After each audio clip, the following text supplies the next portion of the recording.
네, 안녕하세요. 과학영재원 심화반 생명과학 수업을 맡은 인천과학고 생명과학 김경민입니다. 오늘은 우리가 항산화 실험에 대해서 같이 실험을 해볼 건데요. 원래는 같이 만나서 실험을 했었어야 되는데 이렇게 인터넷으로 하다 보니까 조금 간소하게 좀 진행되게 된 점 좀 이해 부탁드립니다.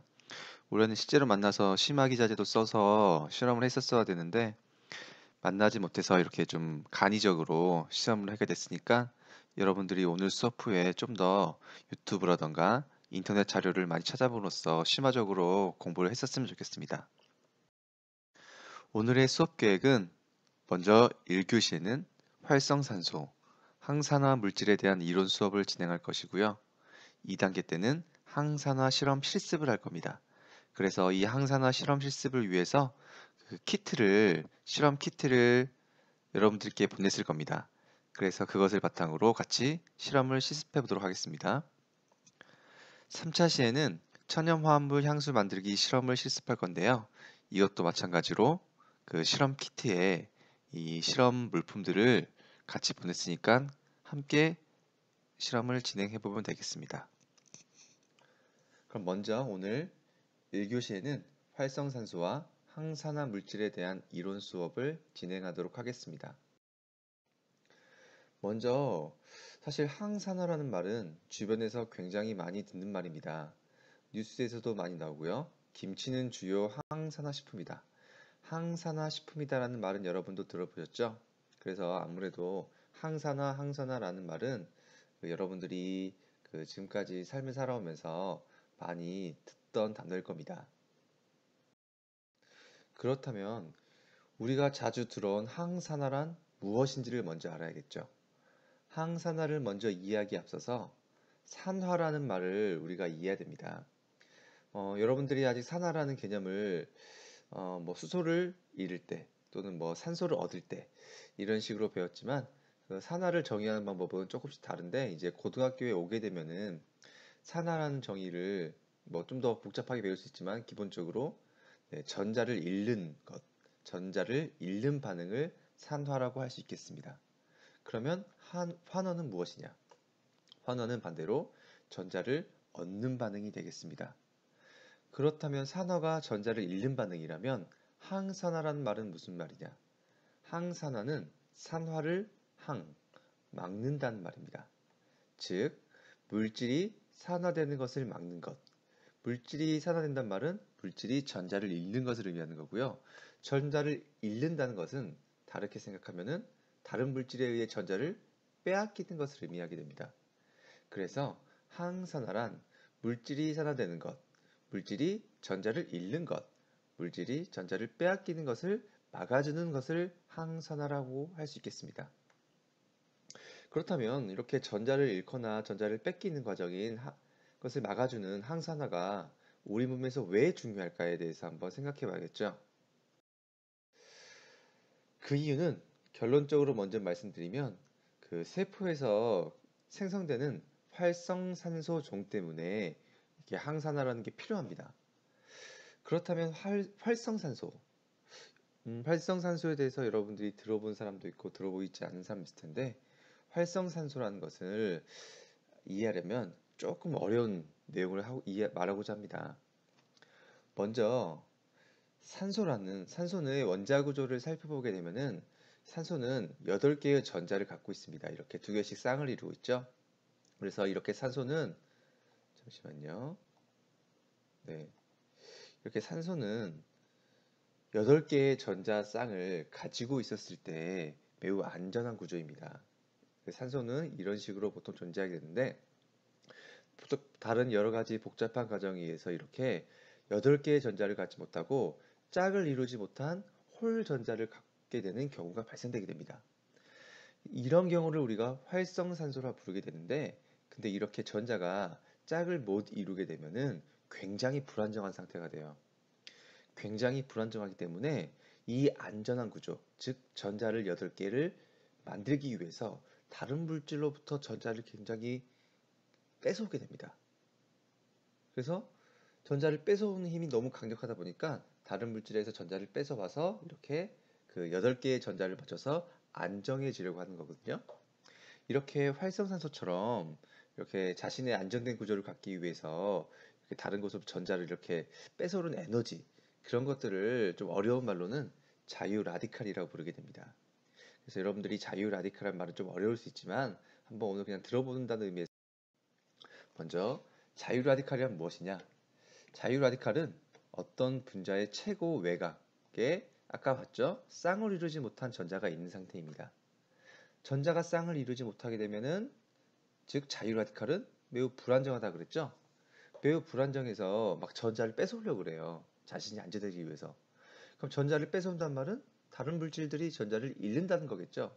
근데 일반적으로 우리 몸에서 이런 세포막이나 핵의 구성 성분들, 단백질이나 또는 지질, 탄수화물 같은 것들이 전 자신의 전자를 빼앗기게 되면은 변형돼요. 그래서 결과적으로 자유 라디칼은 매우 불안정해서 세포막과 핵의 구성 성분을 공격하고 변형시키는 성질이 있게 됩니다.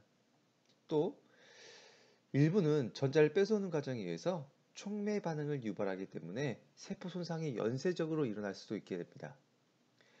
대표적인 자유 라디칼, 즉 대표적인 항산화 물질 아니죠. 대표적으로 활성산소 같은 자유 라디칼에는 여러분들이 그 과산화음이온이라고 O2- 과산화수소 H2O2 그리고 히드록실 또는 하이드록실 라디칼 OH- 등이 있는데 이러한 물질들은 기본적으로 다른 물질로부터 전자를 뺏어오려는 힘이 매우 강력한 물질입니다. 자유 라디칼의 생산과 제거에 균형이 깨진 것을 우리가 산화적 스트레스라 부르게 됩니다. 네. 그래서 세포가 이렇게 활성산소 같은 것들이 많이 만들어지게 되면은 이렇게 산화 스트레스를 받을 수가 있어요. 세포가 산화 스트레스를 받게 되면은 세포막과 소기관의 지질은 과산화됩니다. 아까 선생님이 산화가 뭐라 그랬죠? 산화가 전자를 잃는 것이라 그랬어요. 그러면 세포에 활성산소 같은 것들이 많이 생기게 되면 그것들이 다른 물질로부터 전자를 뺏어오겠죠. 그럼 전자를 뺏긴단 말은 그 뺏기는 물질은 전자를 잃는다는 걸 의미하죠. 전자를 잃는 게 뭐다? 산화죠. 그래서 산화가 많이 막 되게 되면, 즉 과산화가 많이 발생되게 되면은 막의 변형과 파열이 일어나게 됩니다. 또 단백질의 산화적 변형이 생기면 원래 세포에서 단백질의 주된 역할 중에 하나가 효소의 역할을 하게 됩니다. 효소. 효소에 대해서 여러분들이 들어봤을까요? 효소는 우리 몸에서 일어나는 물질 대사 과정을 촉매하는 생체 촉매입니다. 그래서 우리 몸에서 즉 세포에서 일어나는 물질 대사에는 효소가 무조건 필요한데 이런 효소의 구성 성분이 바로 단백질이 되게 되겠습니다. 근데 이렇게 우리 몸에서 중요한 역할을 하는 효소의 구성 성분이 단백질에 산화적 변형이 생기게 되면은 활성이 저하되게 된다는 얘기죠. 효소의 활성이 저하되게 되면은 물질 대사가 잘 안 일어나겠죠. 물질 대사가 잘 안 일어나면은 세포가 기능을 못 하는 거예요. 그래서 이런 단백질 같은 것들의 형태가 파괴되면 광범위한 세포에 손상이 생길 수가 있게 됩니다. 또 DNA, 우리의 유전 물질이죠. DNA 내의 가닥이 또 손상되게 되면은, 즉 산화적 스트레스에 손상되게 되면은 DNA 유전 물질이 무너지게 되면 결과적으로 세포가 노화되거나 악성의 말은 암으로 이렇게 이제 될 수 있기도 하게 됩니다.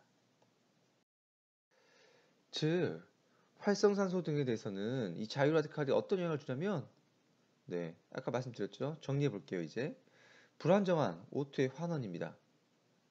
네, O2의 환원인, 즉 활성산소가 만들어지게 되게 되면, 네, 또는 그 방사에너지가 흡수되게 되고 백혈구의 염증 반응 또는 외인성 화학물질에 의해서 이렇게 자유 라디칼이 생성될 수가 있어요.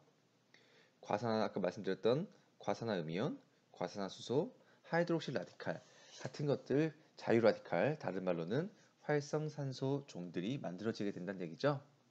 그럼 이런 것들이 만들어지면 세포에 어떤 영향을 미친다? 바로 세포막, 세포 소기관의 막이 손상될 수도 있고요. 단백질의 산화적 변형이 일어난다.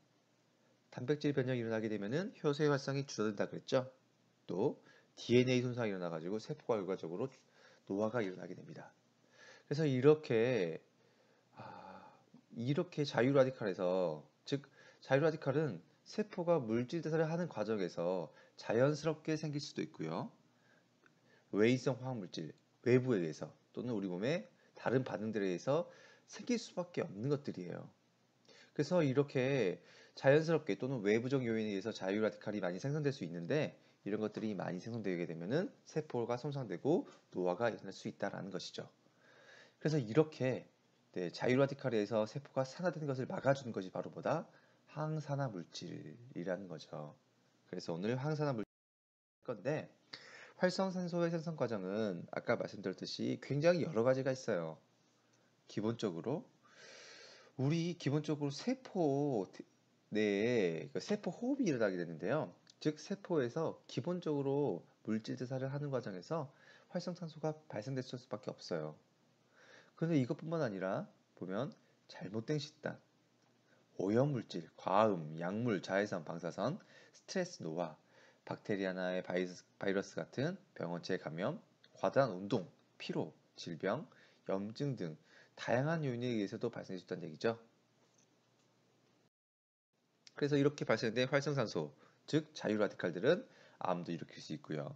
노화 또는 질병, 심혈관 질환이라던가 당뇨, 위염, 동맥경화, 신경계 질환, 아토피성 피부염 같은 우리 몸에 질병을 일으킬 수 있게 됩니다. 네. 그래서 많은 이렇게 그 제약회사 같은 경우에는 항산화 식품이 각광을 받는 거예요. 항산화 식품이 결국 우리의 암이나 노화라든가 다른 질병들을 막아줄 수 있다라고 이렇게 생각하기 때문에 항산화 물질을 특히 김치같이 항산화 식품 같은 것들은 건강에 좋다라는 이유가 이런 이유 중에 하나가 되겠죠. 결과적으로 자 활성산소는 자 원래는 전자가 호전자가 하나 없어가지고 다른 세포로부터 즉 우리 건강한 세포로부터 전자를 이렇게 뺏어오는 능력이 있습니다. 근데 이렇게 뺏어오는 능력이 있는데 항산화 물질은 그럼 뭐냐? 항산화 물질은 대신에 활성산소와는 다르게 이 전자를 막 잘 주는 성질을 가지고 있다는 얘기예요. 활성산소와 반대가 되겠죠? 즉 활성산소는 전자를 뺏어오려고 하고 항산화 물질은 전자를 주려고 하고 하다 보니까 항산화 물질이 우리 몸에 존재하게 되면은 이 항산화 물질이 활성산소에게 전자를 줄 수 있기 때문에 우리 세포가 전자를 빼앗기지 않을 수 있게 되는 거죠. 즉 항산화 물질은 자신이 전자를 대신 잃어주는 거죠. 네, 자신이 전자를 잃어서 즉 산화되어서 세포나 세포의 구성 성분들이 활성산소에 의해 전자를 빼앗겨 손상되는 것을 막아주는 역할을 한다는 얘기죠. 즉 그래서 정리하면 항산화 물질은 네, 전자를 잘 잃는 성질이 있어야 됩니다. 있어서 활성산소에게 전자를 줄 수 있는 이런 성질을 가져야 된다는. 항산화 물질은 네, 이렇게 활성산소의 산화활동을 억제합니다. 네, 산화활동이라는 말은 우리 건강한 세포나 세포의 구성 성분으로부터 전자를 뺏어오는 역할을 말하는 거겠죠. 이런 것들을 억제하거나 제거하는 물질을 말하게 됩니다. 항산화 물질은 자신의 전자를 활성산소에게 제공해 줍니다. 그래서 활성산소에게 전자를 제공해 줌으로써 다른 물질의 산화를 막기 때문에 산화를 막는다는 의미에서 항산화 물질이라고 하게 됩니다. 식품 중에는 항산화 기능을 갖고 있는 여러 가지 물질이 포함되어 있습니다.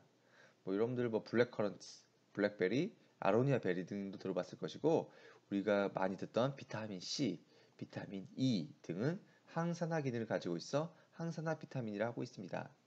그래서 이따가 2차시, 2교시 수업에서는 비타민 C가 진짜 항산화 효과가 있는 것인가에 대한 것을 실험을 진행해 보려고 합니다. 자, 그렇다면 오늘의 과제입니다. 1차시 과제입니다.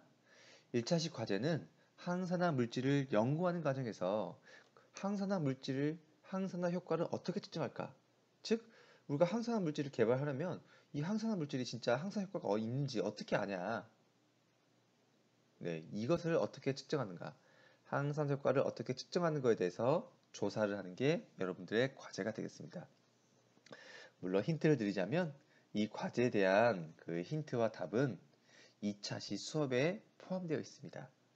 그래서 2차시 수업을 들은 다음에 1차시 과제를 작성하셔도 되고요. 아니면 선행학습으로 먼저 이렇게 항산 효과를 어떻게 측정할 것인가에 대해서 자료를 먼저 조사를 한 후에 그 후에 2교시 수업을 들어오시는 것도 좋을 것 같습니다.